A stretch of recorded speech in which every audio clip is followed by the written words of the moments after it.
Hi, magandang umaga sa inyo mga kasawi. Kumusta na po kayong lahat? Naway nasa mabuti kayong kalagayan. At mag-iingat kayo palagi mga kasawi na ang tatlong foreplay na pwedeng gawin ni Mr. kay Mrs. Ayan, napaka-importante ito sa mag-asawang una mga kasawi is massage. Alam nyo ba, napakasarap bilang babae na makaranas ng minamasahe ka ng iyong asawa or jowa bago kayo makipaglaban. Kasi alam nyo ba kung bakit ito ay masarap? Kasi syempre bago kayo darating sa punto na may EL kayo, yung minamasahe kayo ng dahan-dahan ng inyong mga asawa. Syempre kapag once na minamassage kayo ng isang lalaki, so saan-saan na nakakarating ang kanyang mga kamay. So syempre kapag once na nahahawakan na ang parte ng kahinaan ni Mrs. ng ganito, ay makakaramdam na siya ng pagkael. Iyan ang foreplay na pinakamasarap na dapat gawin ni Mr. kay Mrs. Ayan yung ating una.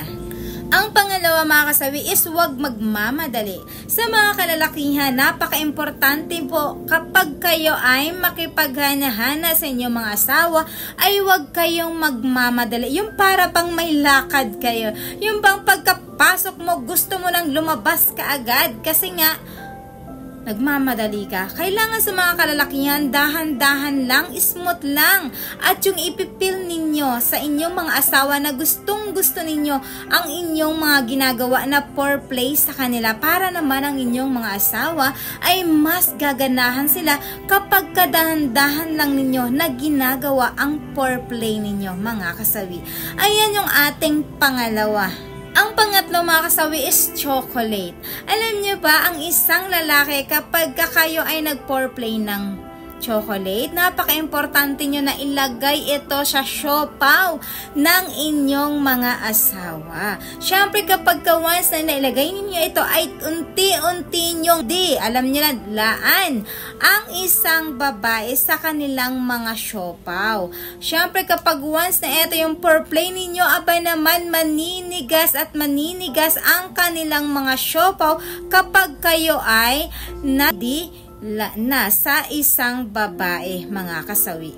Siyempre kapag once na isang lalaki ay ginagawa ito sa isang babae, ay talaga namang mas mai-enjoy ng isang babae dahil masarap sa pakiramdam na unti-unti nyong dinidi ang isang babae mga kasawi.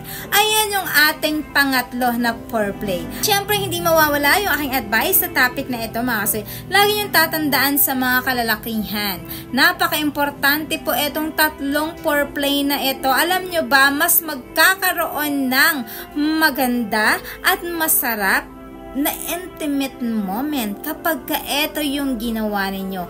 Sobrang exciting ito para sa inyong mag-asawa kasi mas napaparamdam nyo sa inyong mga asawa na talagang ini-enjoy nyo ang bawat moment na ginagawa ninyo pagdating sa kama mga kasawi. Yun lamang po mga kasawi yung aking advice.